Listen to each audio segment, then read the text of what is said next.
Well, thank you guys for the nice discussion about the metastatic setting, for the hormone receptor positive patients. And let's talk a little bit about the adjuvant setting now. So the ER positive, HER2 negative patient, coming in with breast cancer where you really are uncertain, whether they need chemotherapy. And I guess that's a question. Are you utilizing gene signatures, the 21 gene signature, 70 gene signature, using them sort of across the board, these days, or specific patients? How do you approach this big issue, Ruth? Well, I mean, I think we predominantly use the 21 gene recurrence score assay because we have most of our experience with that.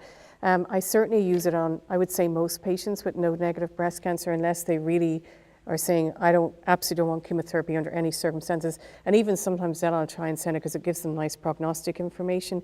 In the node positive setting, I certainly would probably send it on, one positive node, maybe 2 positive lymph nodes if they're older patients, and obviously we'll wait responder results on that. So obviously, TAILOR-X has showed us that, the majority of patients in the overall study don't get a benefit up to a score of 25, which when you do the math is by far the majority of patients with ER-positive breast cancer, which is great news. Of course, we have the subtlety of the exploratory analysis showing that you do start getting some benefit in women under 50 as you start getting the higher recurrence scores up towards 25. But what we don't know is whether ovarian suppression with endocrine therapy would be sufficient for those patients. So I think the test gives you a huge amount of information. Although I have to say, I'd like to hear other people's opinion. I don't think the most recent printout we get is as useful as the one we used to have for explaining to patients. But, so I'm always pulling out the papers to show them. But I think it's a huge advancement in avoiding chemotherapy. I haven't used the 70 gene signatures as much, but I found when I found they usually are pretty aligned in terms of chemotherapy recommendations. Yeah. How about you, Kevin? Yeah, I would say when we're in the adjuvant scenario, we tend to utilize the recurrence score as well. And I do find actually the calculation tool to be quite helpful, and I think patients like it as well. It just seems a lot more specific, and you're able to give numbers incorporating some of those clinical features. We participate as an I-SPY site, so we do mammoprint before patients, for selection in terms of whether they would be eligible. If they're high risk, then those are criteria for going on to I-SPY. So we do use the 70 gene assay in that aspect. In MINDACT, they do have data in terms of this node positive population. Also, as Ruth mentioned, we're awaiting the results of our exponder. We do have some data from the West German group, of a population that had a recurrence score that was 11 or less, that included node negatives, node positives. About a third of them were node positive, and about 5 years out, patients still had an excellent disease-free survival, about 94%. So, that was promising, but certainly we're waiting for randomized studies to help support that, but additional randomized studies to help support that. Yeah, cool. How about you, Hope? I think I pretty much take the same approach. I use the recurrence score a lot in the adjuvant setting because we started using it first and we're used to looking at it, although I agree with Ruth that I don't like the new form as well. And I don't know if it's just being a creature of habit or if it's actually less useful, but I think they've gotten a lot of feedback about that. But and then we use the 70 gene score for selection of neoadjuvant therapy or not. But I've been kind of interested in that. I mean, that it's not a continuous variable. It's very hard to know exactly what the best way to use it is, because what we found in I-SPY is the people who are on the low end of high risk have a lower PCR rate and benefited less, say, from the addition of immunotherapy than the patients who are on the high end of high risk. So there's clearly some differential benefit there along that spectrum. And being low risk, even on recurrence score, but also the 70 gene score, if you have a big disease burden, that doesn't actually mean that you're at low risk, particularly in young women.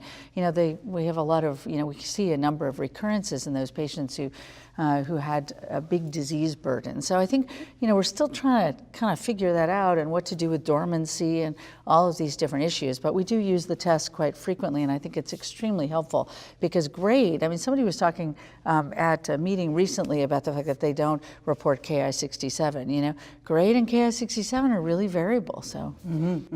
Yeah.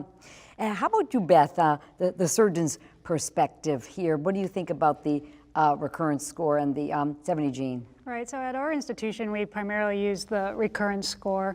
And because of the data that you all have generated through your trials that suggests just how impactful it is in your decision making, the thing that we've done is instituted a reflex testing program, which I think has been really good as far as identifying, so that when the patient comes back and sees me post-op, they're seeing you at the same time, and they can actually make some decisions related to their therapy.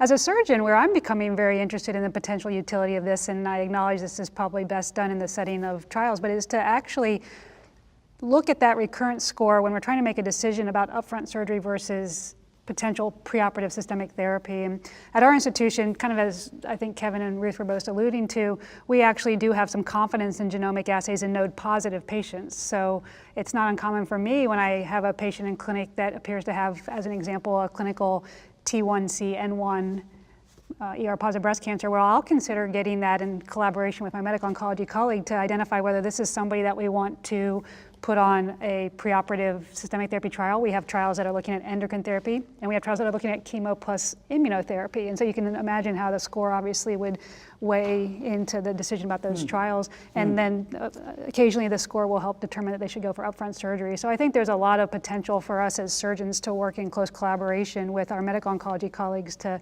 use these genomic assays in different ways to help guide the sequencing of treatment. Yeah, and I think the collaboration between the surgeons and the medical oncologists is, really critical to know exactly what the algorithms are for each institution. You were going to say something. I was just going to say, we did a trial before, as did Harry Baird, actually using the recurrence score to determine, how you would treat patients preoperatively.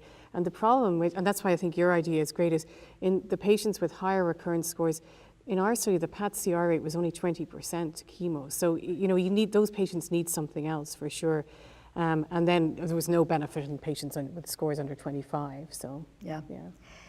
And I use the recurrence score quite a bit. I am interested in the MammaPrint. As you have said, I'm really fascinated by the data coming out of I-SPY. It's really, really interesting. And also what Laura Esserman had shown with the ultra low, that was interesting because, it's not bad to know the ultra low risk. So do they need any endocrine therapy at all? Can they get away with 2 years if they're having adverse events, et cetera? So I think that's interesting. And then I'm really interested in what you said, Hope, about the highest end of the spectrum for the high risk, the so-called high 2, but I guess that's really just the highest end of the spectrum there, where some of the DNA damaging agents, I guess the veliparib data that's where the veliparib added the most, was in the higher end of I think we're still early, but I think that's fascinating. Yeah, it is clearly a different group of tumors, and I think those are the ones that act more endocrine resistant early on. And it's fascinating to me about the immunotherapy data. It's obviously still a small data set, but quite intriguing because